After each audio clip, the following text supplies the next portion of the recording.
Hi. അപ്പോൾ അടിപൊളി ഒരു ഫ്രൈഡ് ചിക്കൻ കറി റെഡിയാക്കിയാലോ? ഇത് മോളെ റെസിപ്പി ആട്ടോ ഇത്. അപ്പോൾ നല്ല എളുപ്പത്തിലൊരു കറി ഉണ്ടാക്കാൻ പറ്റുന്നതാട്ടോ. നല്ല ടേസ്റ്റുള്ള. അപ്പോൾ അതിന് വേണ്ടിയിട്ട് ഈ ചിക്കൻ നല്ലതുപോലെ ഒന്ന് ക്ലീൻ ആക്കിയതിന് ശേഷം അതിലോട്ട് മഞ്ഞൾപ്പൊടി ഇട്ട് കൊടുക്കുക. അതുപോലെ എരിവിനനുസരിച്ചിട്ട് മുളക് പൊടി ഇട്ട് കൊടുക്കുക. അപ്പോൾ ജീരകപ്പൊടിയും അതുപോലെ ആവശ്യത്തിന് ഉപ്പ് ഇട്ട് കൊടുക്കുക.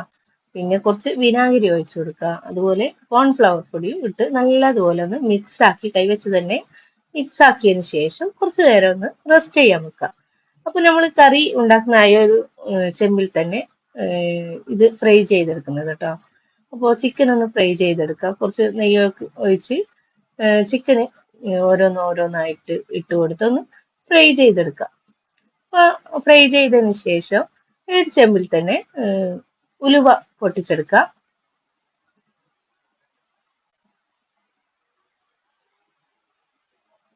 അപ്പോൾ ഉലുവ പൊട്ടിച്ചതിന് ശേഷം അതിലോട്ട് നീളത്തിലരിഞ്ഞ സവാള ഇട്ട് കൊടുക്കാം. സവാള നല്ലതുപോലെ വഴറ്റി കുറച്ച് ആവശ്യത്തിന് ഉപ്പ് ഇട്ട് കൊടുക്കാം. അതും നല്ലതുപോലെ സവാള വഴറ്റിയതിന് ശേഷം അതിലോട്ട് കറിവേപ്പില ഇട്ട് കൊടുക്കാം.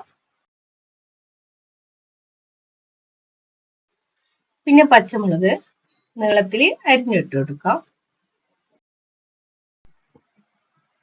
മഞ്ഞൾപ്പൊടിയും മുളക് പൊടിയും ഇട്ട് കൊടുക്കാം.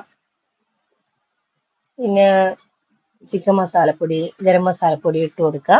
അത് നല്ലതുപോലെ ഒന്ന് മിക്സ് ആക്കിയതിന് ശേഷം അതിലോട്ട് കുറച്ച് മല്ലിപ്പൊടിയും കൂടെ ഇട്ട് കൊടുക്കുന്നുണ്ട്. അപ്പോൾ ചെറുതായി അരിഞ്ഞ തക്കാളിയും കൂടെ ഇട്ട് നല്ലതുപോലെ ആ ഒരു തക്കാളിയൊക്കെ നല്ലതുപോലെ വേവിച്ചെടുക്കണം. ഉടഞ്ഞ് വരുന്നവരെ ഒന്ന് വേവിച്ചെടുക്കണം. അപ്പോൾ ആ ഒരു ഫ്രൈ ചെയ്തെടുത്ത ചിക്കനും ഇട്ട് നല്ലതുപോലെ മിക്സാക്കി യോജിപ്പിക്കുക.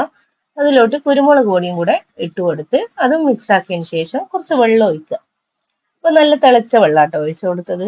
അപ്പോൾ ഒഴിച്ചതിന് ശേഷം ആ ഒരു കറി നല്ലതുപോലെ യോജിപ്പിക്കുക.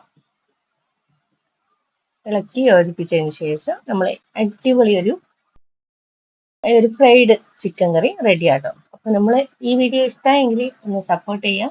എല്ലാവർക്കും ബൈ.